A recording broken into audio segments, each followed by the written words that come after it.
Всем привет, с вами Марти, и в этом видео я подробно расскажу вам обо всей экипировке, которую в данный момент я использую на страйкбольных играх. Сразу предупреждаю, видео получилось достаточно длинным, информации будет много, так что можете сразу заваривать себе чайку, а мы начинаем.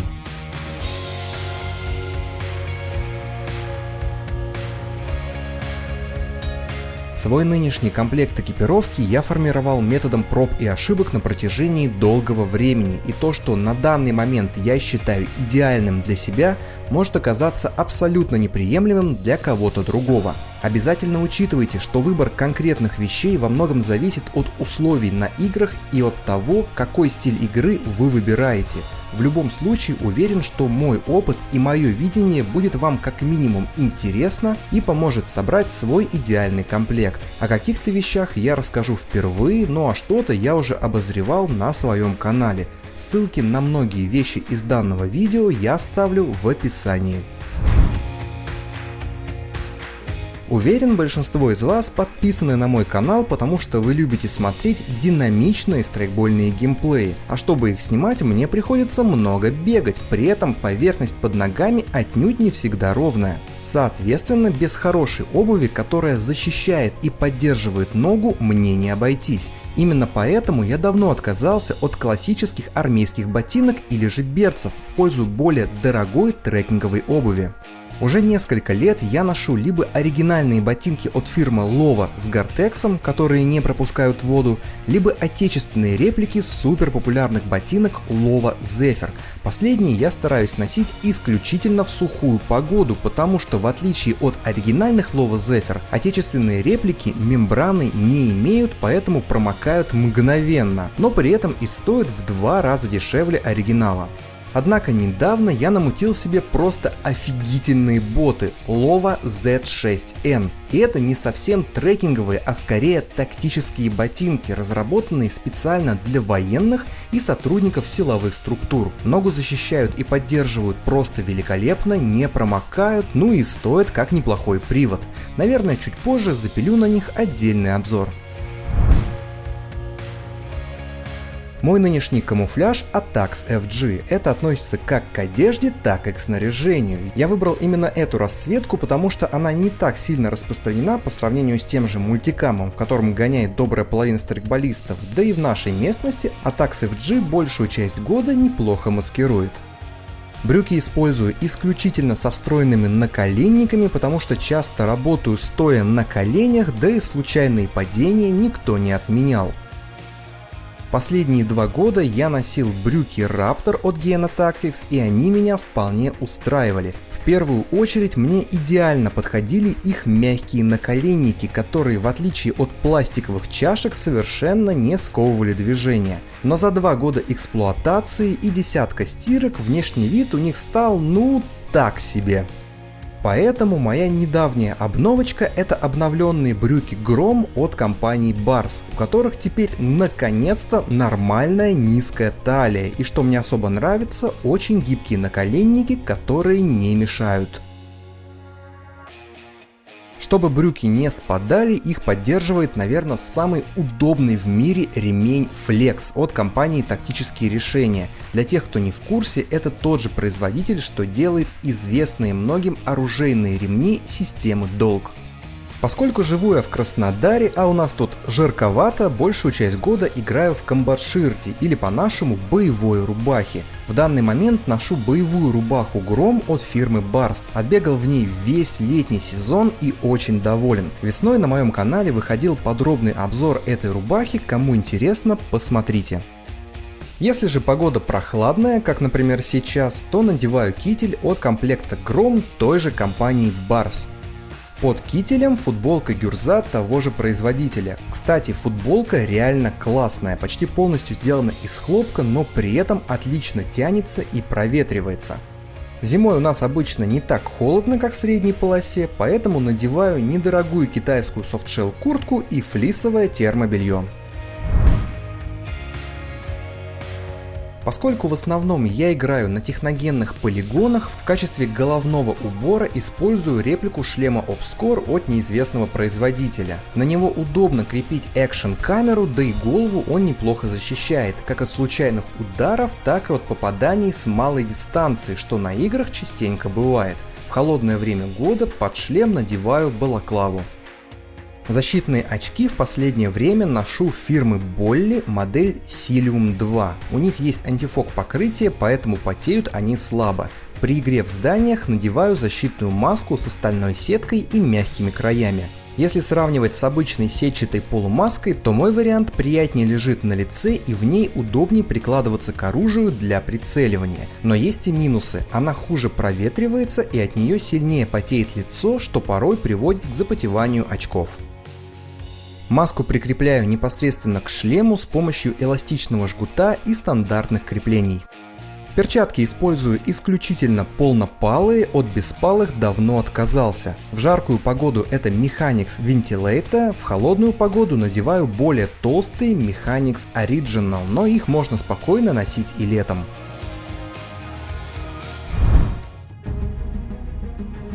За без малого 10 лет игры в страйкбол я пробовал буквально все возможные варианты тактического снаряжения. Это были ременно-плечевые системы наподобие российского СМЕРШ или американского Элис, разгрузочные жилеты типа армейского 6Ш-112 или его коммерческих аналогов, чистриги вроде классического РРВ, маленького Д3 или чего-то подобного. И, конечно же, различные плейт-керреры или по-нашему плитники. То есть вы понимаете, я много что перепробовал и мне реально есть чем сравнить. Поскольку сейчас я никого не модулирую, то есть у меня нет никаких ограничений ни по оружию, ни по снаряге, на первое место для себя я ставлю максимальную личную эффективность. Исходя из этого, я и формировал свой нынешний комплект снаряжения. И после множества экспериментов протяженностью в несколько лет я пришел к выводу, что для меня наиболее удобен комплект, состоящий из нагрудника и разгрузочного пояса. Объясню, почему именно так.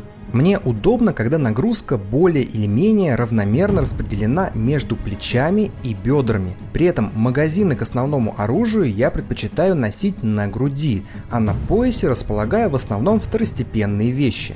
Обратите внимание, что нагрудник у меня расположен не на уровне живота, как многие его носят, а заметно выше. Это исключает конфликт нагрудника с поясом и никак не ограничивает подвижность. Все мое снаряжение, как и большая часть одежды, российского производства от нескольких производителей. Нагрудник и большая часть подсумков от компании Force Line. Пояс от Ars Arma, еще есть рюкзак и бандольера от Airsoft Rus. И на всех этих вещах я хочу остановиться более подробно, чтобы вы понимали логику моего выбора. Начнем с чистрига или по-нашему нагрудника. Уже больше года я использую нагрудник разведчика 1М от компании Force Line. Раньше эти ребята выпускали снаряжение под маркой Tactic Pro, но недавно они сделали ребрендинг, чтобы отделить производство снаряжения от известных многим учебных курсов Tactic Pro, так что теперь это Force Line или сокращенно FL. Только, пожалуйста, не путайте их с Грингазом FL Airsoft, как вы понимаете, это совершенно разные производители.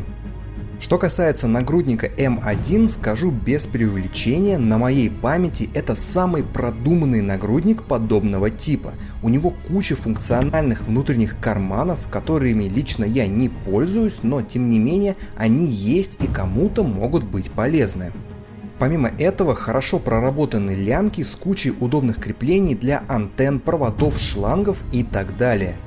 Год назад мне прислали на испытание первую версию этого нагрудника, и внешне она сильно напоминала старый добрый РРВ и имела лишь один размер, шириной в 18 ячеек молли.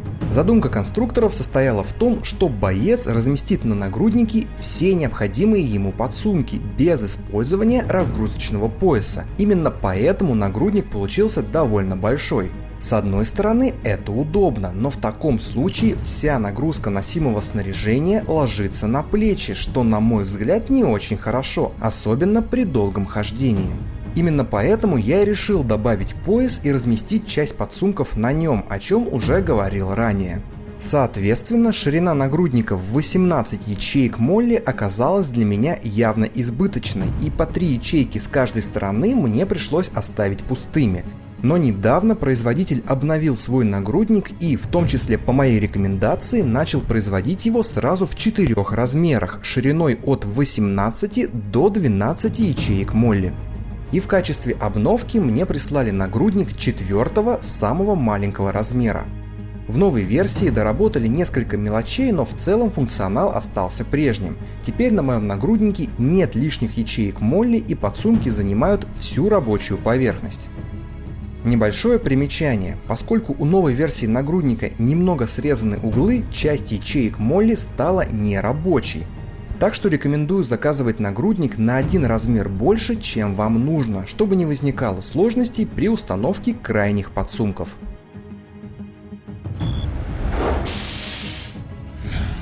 Теперь более подробно расскажу о подсумках. Кстати, все они также производства Force Line. Посередине 3 штурмовых магазинных подсумка. В базовой комплектации магазины дополнительно удерживались эластичным шнуром, но после первой же игры я эти шнуры снял, потому что они, во-первых, показались мне неудобными, а во-вторых, магазины и без того прекрасно фиксируются благодаря жесткой перегородке и эластичному шнуру по периметру подсумка. Стоит лишь плотно все подогнать под размер ваших магазинов. Причем это актуально как для магазинов АК-серии, так и для М-серии. Как вы знаете, я играю и с тем, и с другим. Если же открытые подсумки вас не устраивают, то к ним можно докупить ленточные клапаны или сразу приобрести закрытые патрульные подсумки. По бокам я разместил утилитарные подсумки. Они довольно вместительные и функциональные, производятся в 3 размерах, отличаются толщиной. Я выбрал самый малый размер. Также утилитарки бывают с молли-интерфейсом либо с велкро-панелью. Хочу обратить особое внимание на одну из конструктивных фишек этих утилитарок. У них есть ограничители из стропы, которые не дают подсумку полностью раскрыться, если в этом нет необходимости. Если же вы хотите, чтобы подсумок открывался полностью, то ограничительные стропы легко снимаются. С одной стороны, идея проста как 2 копейки, но работает просто великолепно, за что разработчикам особый респект. В нагрудных утилитарках я ношу вещи, которые мне нужны в быстром доступе. Это небольшой запас шаров, мультитул, изолента, сменные аккумуляторы, флешки и прочая мелочевка. В одном из подсумков также размещается радиостанция Baofeng UV82 вместе с кабелем гарнитуры, который раньше я не знал, куда девать, а теперь он удобно помещается внутри подсумка. В качестве гарнитуры использую обычную тангенту от Baofeng, потому что наушники мне неудобны.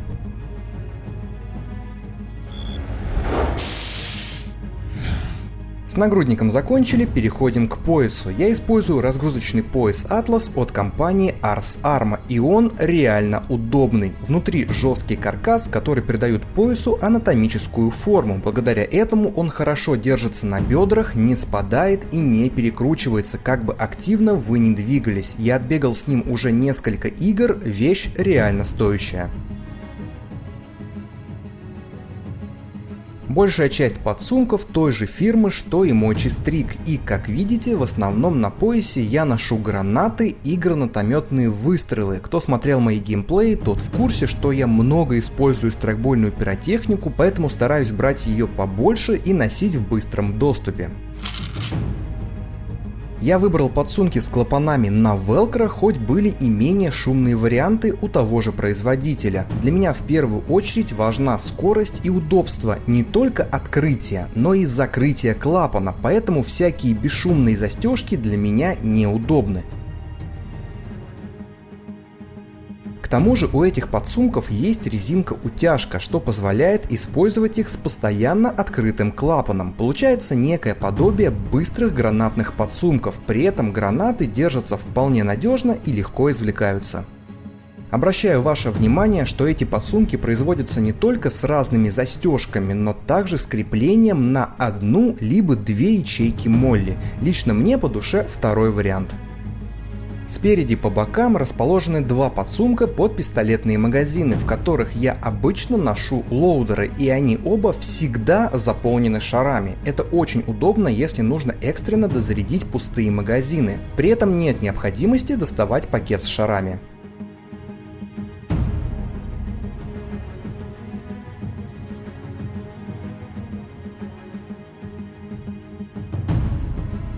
Сзади расположена большая утилитарка. Конструктивно она такая же, как и те, что на нагруднике, но большего размера. Чтобы содержимое внутри не болталось, я обмотал ее эластичным шнуром. Кстати, обратите внимание, что утилитарка не свисает с пояса и, соответственно, не хлопает меня по заднице во время бега. Это благодаря продуманной конструкции пояса Atlas, который в районе спины имеет расширение, что очень удобно для крепления больших подсумков и даже сухарки. Но лично я стараюсь сзади ничего тяжелого не носить, чтобы пояс не перевешивал. Также хочу отметить, что подсумок под сброс пустых магазинов крепится к внутреннему ремню, а не к молли-интерфейсу, позволяя использовать поверхность пояса максимально эффективно. Что касается самого сбросника, то в последнее время я стараюсь пользоваться им как можно реже по нескольким причинам. Во-первых, когда он забит магазинами, то начинает неприятно бить по ногам во время бега. К тому же, чем больше в нем магазинов, тем сложнее запихнуть в него еще один, а во время перезарядки скорость очень важна. Поэтому при перезарядке я стараюсь чаще пользоваться преимуществом открытых подсумков и сразу убираю туда пустой магазин. Как вы видите, комбинация из нагрудника и пояса при разумном распределении подсумков позволяет носить на себе достаточно много амуниции и прочих вещей, при этом мобильность и подвижность остается достаточно высокой. Для какой-нибудь воскресной пострелушки этого объема более чем достаточно, но если с собой нужно иметь больше вещей или боеприпасов, то для этого есть бандольера и небольшой рюкзак производства Airsoft Rus. Что касается бандольеры, это сравнительно недорогой, но вместительный элемент снаряжения, который позволяет дополнительно переносить до 12 гранат или гранатометных выстрелов. Бандольеру можно носить вместо пояса или перекидывать через плечо, больше о ней особо сказать нечего. А вот мой новый рюкзак – вещь более интересная. Вообще, это неплохая копия рюкзака D3 Flat Pack. Изначально он создавался в качестве дополнения к Честригу D3, поэтому в комплекте с ним есть необходимые крепления для соединения с Честригом. Также рюкзак можно крепить на разгрузки и плитники с интерфейсом Молли. Но я его ношу на штатных лямках, так рюкзак можно быстро снять и достать из него все необходимое. На играх он показал себя просто отлично, это именно то, что я так долго искал. Он довольно компактный и короткий, из-за чего не конфликтует с поясом. При этом его объем можно быстро увеличить в несколько раз благодаря системе молний. Единственный минус, который я для себя выявил, это жесткие лямки, которые могут неприятно давить при манипуляциях с оружием, поэтому вскоре я планирую заменить их на обычную узкую стропу. Оружейный ремень в основном использую самый простой одноточечный с быстросъемным карабином, который часто называют крабиком. Я много экспериментировал с различными ремнями и в итоге остановился именно на этой модели, потому что такой карабин позволяет быстро отстегнуть оружие без необходимости снимать с себя сам ремень. Это полезное преимущество, когда нужно быстро куда-нибудь залезть или пробежаться, например, для броска гранаты. И наконец, переходим к самой интересной части – моим пушкам. Как вы, наверное, заметили по моим геймплеям, последние пару лет я в основном играю с двумя приводами. Оба от G&G. Это GC16 Wild Hawk 13.5 и RK74E. Обзоры обоих приводов с описанием тюнинга есть на моем канале, не вижу смысла повторять эту информацию, скажу лишь, что с тех самых пор я в них ничего не менял, они подвергались только переборке и чистке. Что касается магазинов, на М-ке я использую магазины либо от G&G, либо от Modify, а на калаше только оригинальные прозрачные магазины от G&G. Они очень прочные, зубья не ломаются, а прозрачный корпус позволяет следить за расходом боеприпасов. Как вы, наверное, заметили, с недавнего времени на моем РК-74Е установлен подствольный гранатомет, и многие начали спрашивать, что это такое. Сейчас расскажу. Некоторое время назад я бегал с мушкетоном и тестировал выстрелы от Pyrostrike. Для своей цены пушка оказалась довольно неплохой, но в любом случае для меня это было лишь временное решение и хотелось чего-то более антуражного. Я уже давно хотел иметь в арсенале максимально простой подствольник, который по принципу заряжания будет похож на российский ГП, то есть заряжаться со ствола. Но при этом он должен крепиться на планку Пикатини, что с ГП просто невозможно. В итоге мой выбор остановился на чисто покемонском подствольном гранатомете XM203 от Mad Bull, который сейчас можно купить разве что на барахолках, в магазинах он давно не продается. В сочетании с гильзой G203D от Pyrostrike подствольник получился что надо. Весит мало, перезаряжается быстро, что удобно, но и минусов у него тоже хватает. Вместо спускового крючка кнопка, что непривычно, но это мелочи. А вот что серьезно, так это отсутствие каких-либо прицельных приспособлений, из-за чего стрелять приходится фактически навскидку. Но я готов это терпеть, потому что удовольствие от самого выстрела просто запредельное. Небольшой совет для тех, кто будет пользоваться продукцией Pyrostrike. Система в целом мне нравится, но в ходе игр я выявил один весомый недостаток. Электроды, которые инициируют вышибной заряд, очень быстро покрываются нагаром, из-за чего выстрел может происходить с задержкой, поэтому я настоятельно рекомендую после каждых 2-3 выстрелов чищать контакты, для этого достаточно провести по ним пальцем. Шары предпочитаю 0.28, в основном использую G&G или Sakura, и те и другие по качеству меня устраивают, но Sakura дешевле, поэтому в последнее время больше стреляю ими. Что касается гранат, то я пользуюсь продукцией сразу нескольких производителей. Из гранат с активной скобой мне очень нравится RGD-5 от Zevs. Конечно, выглядят они слегка грубовато, но зато стоят заметно дешевле аналогов, при этом по эффективности не уступают даже гранатам от Tag Innovation, и у них нет эффекта погремушки. Также я пользуюсь и более бюджетными изделиями, в частности гранатами Егерь от Strike Art, которые мне прислали мои друзья из магазина страйкбольной пиротехники Бабахи, ссылку на него я оставлю в описании.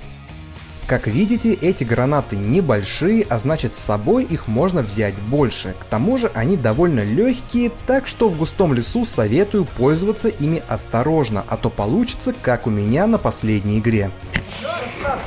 Атас, граната! Черт! Да, ветки вы такой гранатой не пробьете, она скорее отрикошетит, а вот на открытой местности или в зданиях гранаты Егерь показали себя достаточно эффективно, да и стоят они недорого, так что можно закидать ими противника. Вот таким получился мой нынешний комплект для игры в Страйкбол. Еще раз напоминаю, что ссылки на многие вещи есть в описании к видео. Ставьте лайки, подписывайтесь на канал и будьте эффективными бойцами.